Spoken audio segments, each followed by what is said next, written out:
Good afternoon, Jason Phillips from Appraise. I'm down north of Detroit, Michigan today, doing a 1973 Cuda 340 automatic E-body car, power steering, power brakes, AO1 light package, antifreeze is nice and green, just check that, oil and tranny fluids are up to snuff, factory air conditioned car, original lemon twist paint on the car. The car has actually been repainted, but hood jamb and the trunk jams are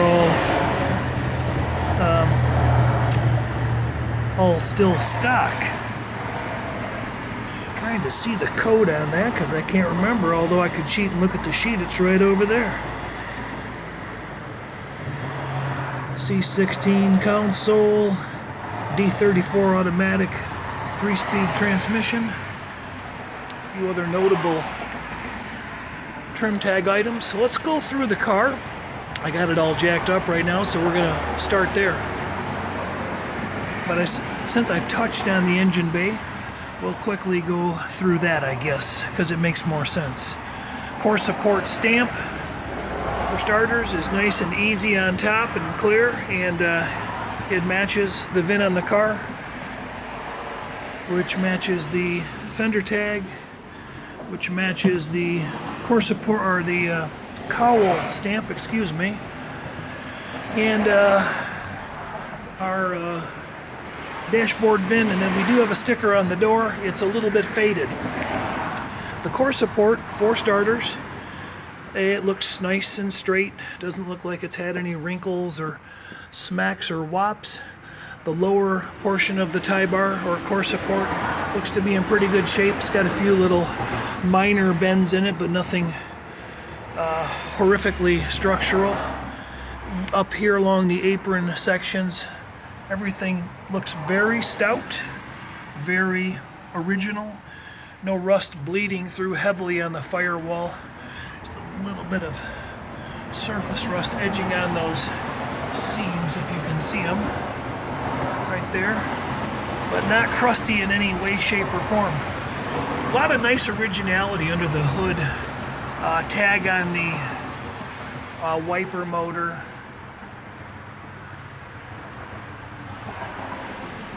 I'm not going to stop there. You're like, yeah, and tell us more. Some of the original bracketry is unmolested. These quite often go missing on an air-conditioned car when people take stuff apart and don't put it back together. Still all Mopar ignition components. That's 73. That car came with electronic ignition, factory air conditioning components, and the AC was gone through to the tune of $1,000 on a receipt that I looked at earlier. Our radiator core looks to be in good shape. Engine paint is in decent shape. Car is represented to be an original low mileage survivor out of the South. And so far, the appearance of the car tends to mimic that description. So we'll get to hear this run in a minute. Engine is at 82, 80, is at 89, it's varying, 75, 80. So anyway, pretty cold engine. Cold November day in Michigan. Okay, I'm going to pause and go under the car.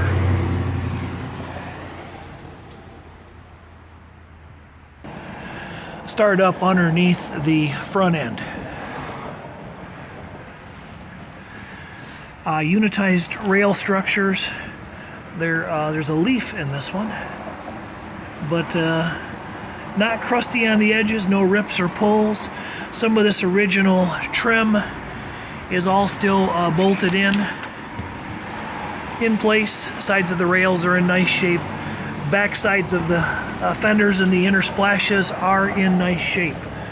Core support just got a little bit of a wobbly gook there, but nothing horrific. Nothing major pouring out of that front main seal. And some paint peel down here. Doesn't look like anybody's recently tried to clean up or detail the underbody, it seems to present in pretty original fashion. You see a little seepage gathering up here against the cross member, the back of it, and a little bit of old grease buildup on the pan, but nothing really active appears to be coming out of the car. I noticed I photoed a drip earlier, but this car was parked in another bay. The seller advised me, and that may not be coming from this car. Again, die holes in the rails, there you go. I'll make this underbody video a little shorter than normal because the left of this car is the same as the right. Really nothing different to see. I've got you on the good side of the car. None of the suspension's been rebuilt. It's a 60-some thousand mile car. We'll look when we get up inside the car. That being said, the upper ball joint boots are aged and cracked. Some of the lower suspension components show their age. Rear leaf springs are original, and air shocks have been added back there. All right, but this frame rail on the other side, the same condition. Moving through the back and center of the underbody, again, unitized rails look good, solid, and stable. Factory applied undercoating that wasn't done aftermarket or at the dealer. And then you can see the little closeout flaps with the original style pins. Push pins are still there. Look very nice. Nobody sprayed over them. Original fuel lines and brake lines. They seem to be in pretty stable shape.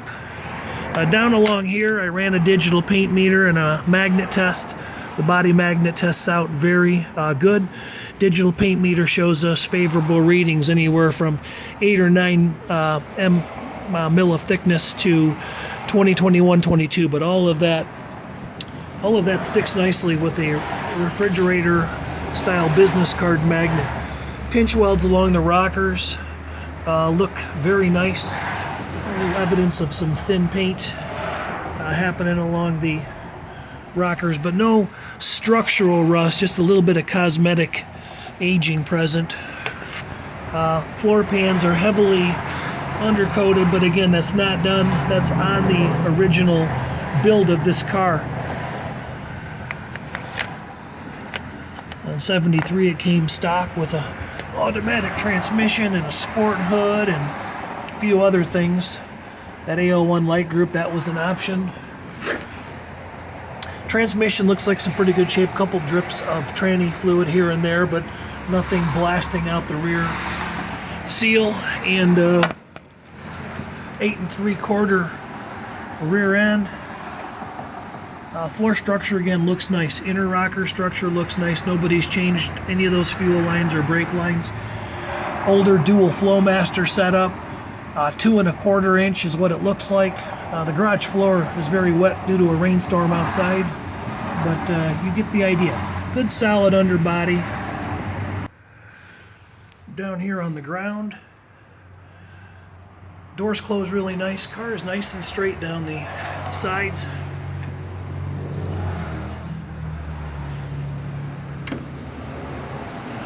Good readings, 16, 11, bottoms of the quarters, 8, 9. Whole car is basically just like that.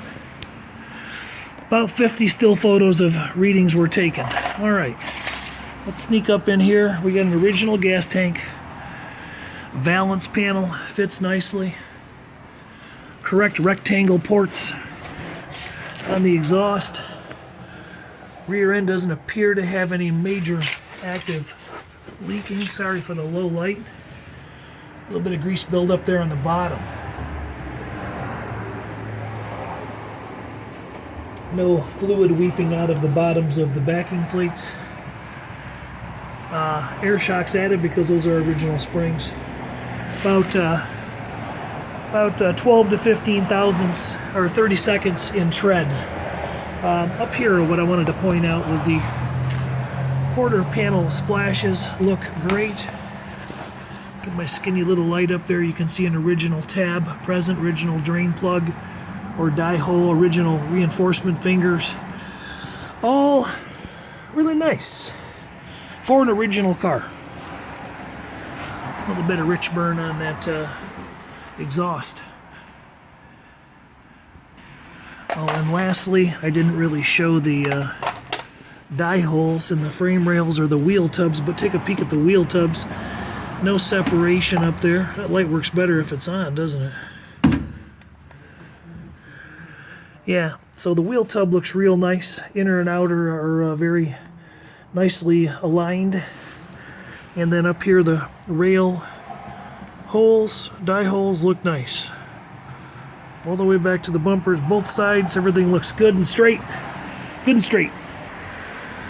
V1X vinyl roof code on the fender tag on the car.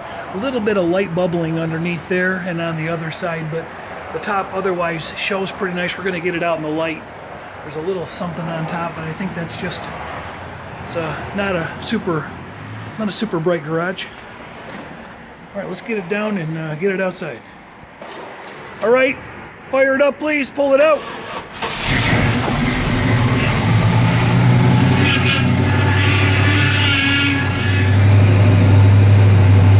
Power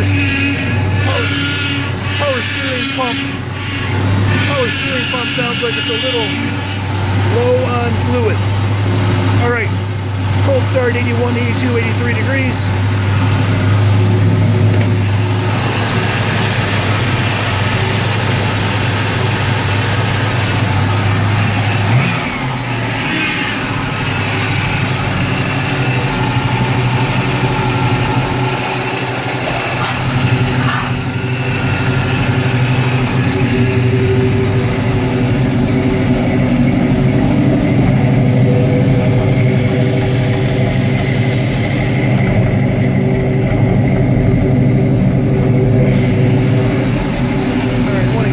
Before I asphyxiate myself, pull it outside. I'm going to pull it outside so we can put a little power steering fluid in it. The owner's here with me, and I'm starting to get lightheaded from the exhaust. Before I shut it down, get a gauge reading. Looks like the gas gauge is working. Temp is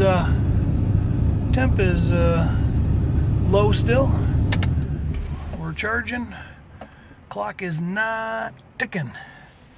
Courtesy lights were working there, and in the dome, horn was working. Glove box and console open, close nicely, look good inside. Ashtray, same thing.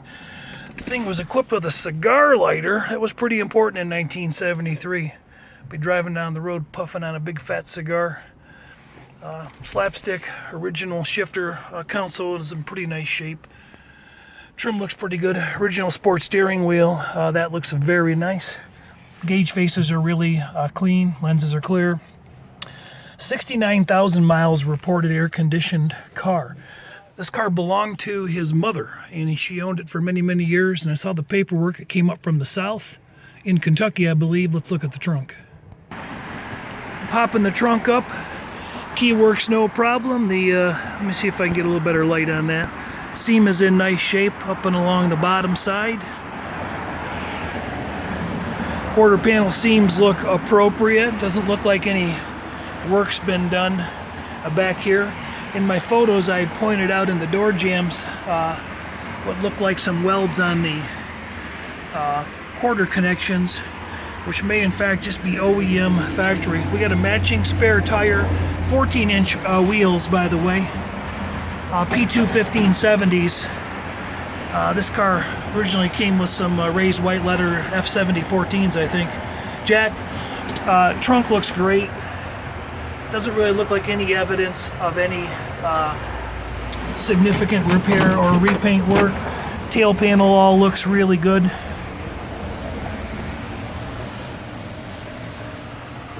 And we have the same condition on the other side.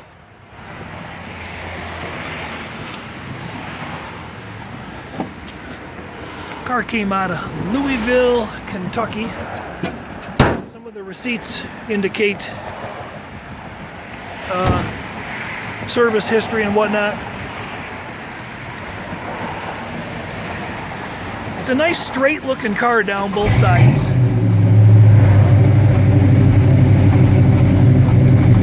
condensating quite a bit. It's pretty cold here in Michigan today, probably 35, 38 degrees. 10,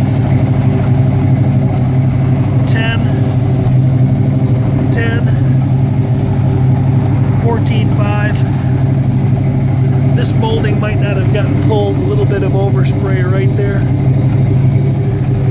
when it was painted, but 17.5. And again, both sides are pretty much identical. There were no areas where I couldn't get a read. Bottoms of the door corners are good. 7.5. Doors closed nicely. All the glass is original. All the original Pentastar markings present. A few little hairline roller marks on the driver's glass. Lights and lenses are very nice front and rear. Earlier we checked all the lights, reverse light, brake light, turn signal lights, all working except for the parking light on the left front.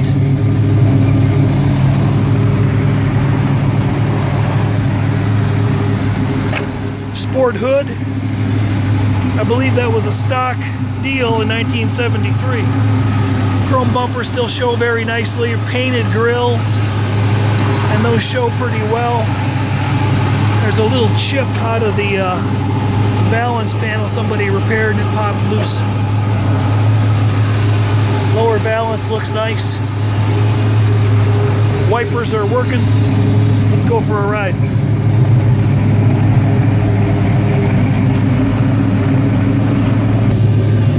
Take a quick peek.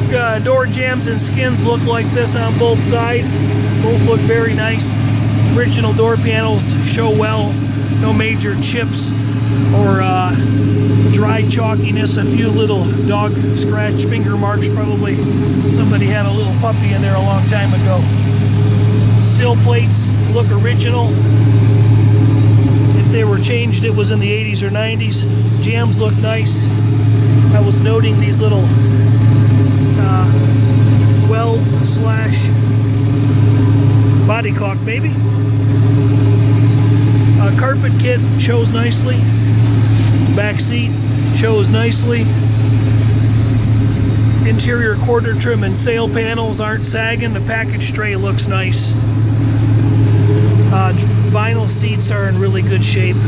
No major tufting, just a little general wear. Door corners and the insides of the fenders are very clean. A few leaves down there. Lower map light is working. But we have Google now, so we don't really use those. But you might.